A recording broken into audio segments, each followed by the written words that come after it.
In this video, we are going to see that if your Microsoft Edge browser closes immediately or crashes immediately after opening, here is how we can do a quick fix and basically repair Microsoft Edge. All you have to do is just close out of here and we head over to the settings.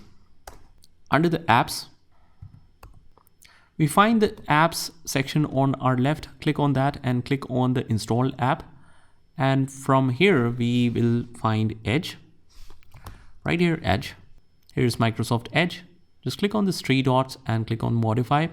It will ask the permission to update Microsoft Edge. Click yes.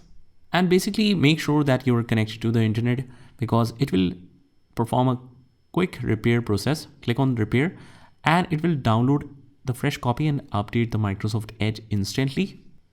And as soon as it installs the Microsoft Edge or updates Microsoft Edge, it will open the Microsoft Edge window like this and it should be resolved.